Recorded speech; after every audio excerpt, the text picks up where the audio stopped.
Hello बच्चों, चलिए प्रश्न को पढ़ते हैं। इसमें लिखा कि दूरी d वाले दो समांतर आवेशित चादरों के बीच एक बिंदु पर वैद्युत क्षेत्र ज्ञात कीजिए यदि प्लेटों पर आवेश के पृष्ठ घनत्व जो है वो प्लस सिग्मा 1 तथा माइनस सिग्मा 2 है तब। तो चलिए बच्चों इस प्रश्न की मूल अवधारणा देख लेते हैं। तो बच्चों इस प्रश्न की मूल अवधारणा में हम देख लेते हैं कि एक समान आवेशित समतल चादर के निकट किसी बिंदु पर जो वैद्युत क्षेत्र की तीव्रता होती है बच्चों, वो कितना होता है देख लेते हैं। वैद्युत क्षेत्र की तीव्रता बच्चों, ये मान लीजिए हमारा कोई एक समान आवेशित समतल चादर, इस प्रकार से मान लीजिए धनावेशित है और बच्चों यहाँ पर इसका पृष्ठ घनत्व जो है सिग्मा है। तो बच्चों पृष्ठ घनत्व का अर्थ ये होता है कि इसके इकाई क्षेत्रफल में आवेश का मान जो है बच्चों सिग्मा है। तो बच्चों इसके निकट कोई बिंदु P मान लेते हैं। यहाँ पर वैद्युत क्षेत्र की तीव्रता E का मान जो होगा बच्चों वो सिग्मा भागे 2 एप्सिलॉन नॉट के बराबर होता है। एप्सिलॉन नॉट बच्चों निर्वात की वैद्युतशीलता होती है। तो बच्चों ये जो है उस बिंदु की दूरी पर निर्भर नहीं करता है।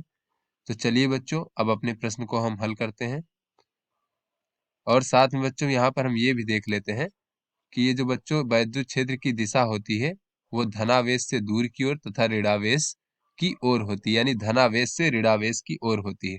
तो चलिए बच्चों अपने प्रश्न को हल करते हैं। इसमें कहा जा रहा है कि दो समांतर प्लेटें हमारे पास।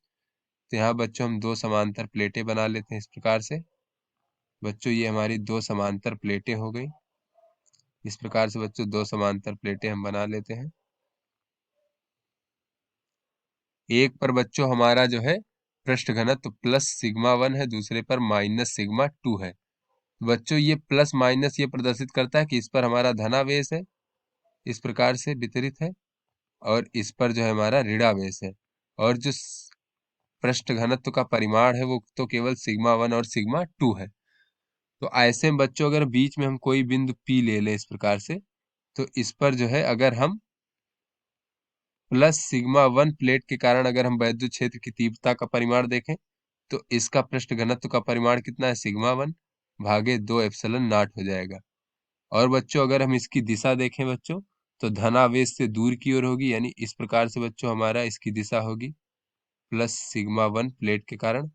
फिर बच्चों अगर हम माइनस सिग्मा 2 प्लेट के कारण वैद्युत क्षेत्र की तीव्रता का परिमाण देखें बच्चों तो इसके पृष्ठ घनत्व का परिमाण सिग्मा 2 है भागे बच्चों 2 एप्सिलॉन नॉट होगा।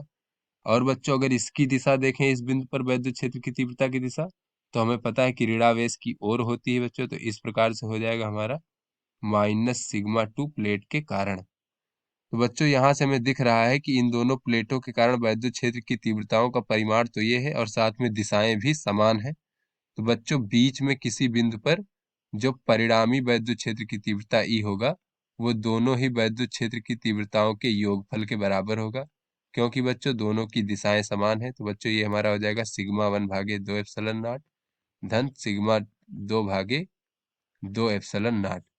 बच्चों यहाँ से हमारा हो जाएगा सिग्मा 1 धन सिग्मा 2 सिग्मा 2 भागे 2 एप्सिलॉन नॉट। तो बच्चों इन दोनों के प्लेटों के बीच में जो है किसी बिंदु पर वैद्युत क्षेत्र की तीव्रता का मान ये होगा बच्चों हमारा। और जैसा कि प्रश्न में कहा गया था कि दूरी d है, तो बच्चों दूरी d जो है ये बहुत छोटी होनी चाहिए, बाकी इस दूरी का कोई मतलब नहीं बच्चों। ये दूरी का मान छोटा होना चाहिए क्योंकि ये जो सूत्र होता है ये समतल चादर के निकट के किसी बिंदु के लिए होता है। तो आशा करते हैं बच्चों ये आपको समझ में आ गया होगा। धन्यवाद।